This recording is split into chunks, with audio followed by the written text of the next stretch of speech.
Assalamualaikum warahmatullahi wabarakatuh. Di abad sekarang ini banyak pertemuan pemikiran antara orang-orang yang berbeda agama. Di antara adalah kajian tentang kristologi. Nah, kajian kristologi ini biasanya adalah kajian ilmiah yang ada di jurusan studi agama Universitas Islam Negeri. Berarti kajiannya ini adalah akademik.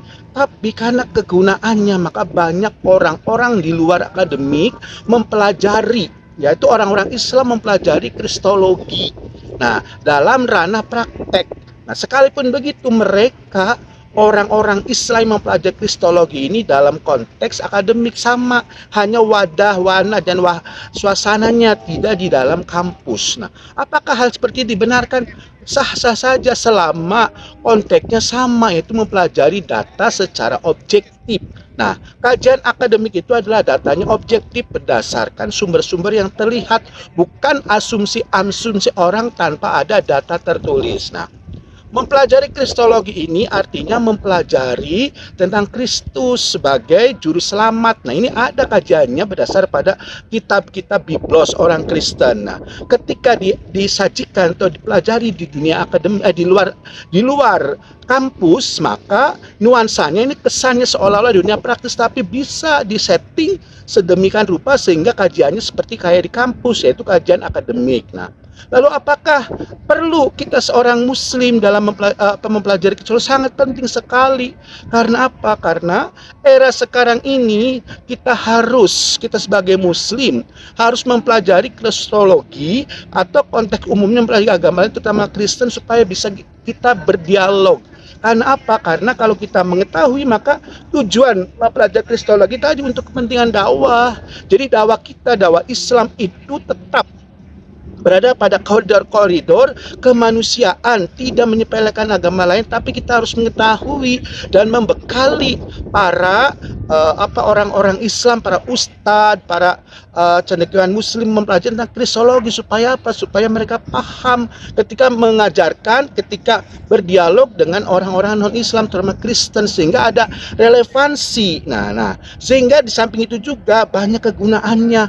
Apa kegunaannya? Jadi kita mempelajari kristologi itu untuk orang-orang yang nggak ngerti tentang Kristen, karena mereka orang-orang Kristen misionaris juga mempelajari Islam, itu Islamologi. Maka dalam kajian teoritik boleh pakar jadi Islamologi atau kristologi. Nah, orang Islam kalau jadi pakar kristologi boleh untuk mengembangkan dakwah Islamnya versi mempelajari kristologi, sehingga ada dampak dari mempelajari ini untuk orang Islam, sehingga tahu bahwa ketika ada para misionaris, ada orang-orang Kristen yang ingin menyebarkan Kristen kepada orang Islam, maka orang Islam itu tahu tentang Kristen sehingga tidak terjerembab, tidak terjerumus, atau tidak terkecoh, atau bahkan dia sampai murtad. Nah, kejadian sering terjadi karena apa? Orang-orang Islam ketika didatangi orang-orang Kristen, nah dia tidak paham tentang kristologi, sehingga ketika dialog tentang kristologi seolah-olah ya sama, itu adalah kebenaran sama seperti Al-Quran. Ini banyak kasus kejadiannya di beberapa tahun yang lalu. Tapi alhamdulillah era abad ke-21 ini, atau tepatnya saat COVID, nah, umat Islam itu bangkit dalam berdakwah. Dakwahnya dengan kristologi itu tidak selalu dakwah yang langsung murni konten Islam, tapi dengan dakwah kristologi. Kenapa? Dari sini maka kita harus tahu bahwa dengan cara begini maka orang Islam itu dibekali sehingga dia tetap pede ketika ada orang Kristen mengajak untuk masuk Islam, orang Islam. Tapi orang Islam akhirnya merasa bahwa ini adalah suatu hak pribadi. Ketika ilmunya dipelajari, maka disitulah berdialog dengan damai.